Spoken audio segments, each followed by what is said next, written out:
आज आम्ही दोघी निघालो होतो तोंड बांधून कॉलेजला जाताना म्हटलं बाप्पाचं दर्शन घेऊन जावं. मग गेलो बाप्पाच्या मंदिरात गेलो तर मूषकराज मस्त लाडू घेऊन बसलेले होते.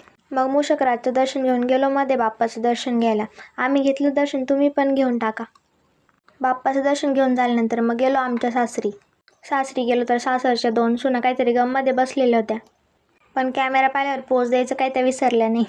ते जाऊ दे, माकडे इथं बसून काय करत असतील हे काय सांगायची गरज वाटत नाही.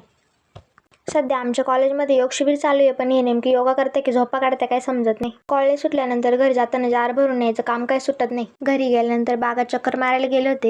बघितलं तर आमचा शंभू हात पुराणा पाय पुराणा कात्री घेऊन थिनिंग करत होता. इकडं तर बसल्या बसल्या थिनिंग चालू आहे. शिकून घ्या थिनिंग कशी करायची. आता थिनिंग झाल्यानंतर आम्हाला मामाच्या मुलीचा कॉल आला होता. मग कसं आहे, मामाच्या मुलीचा कॉल म्हटल्यावर अटेंड करायलाच लागल ना.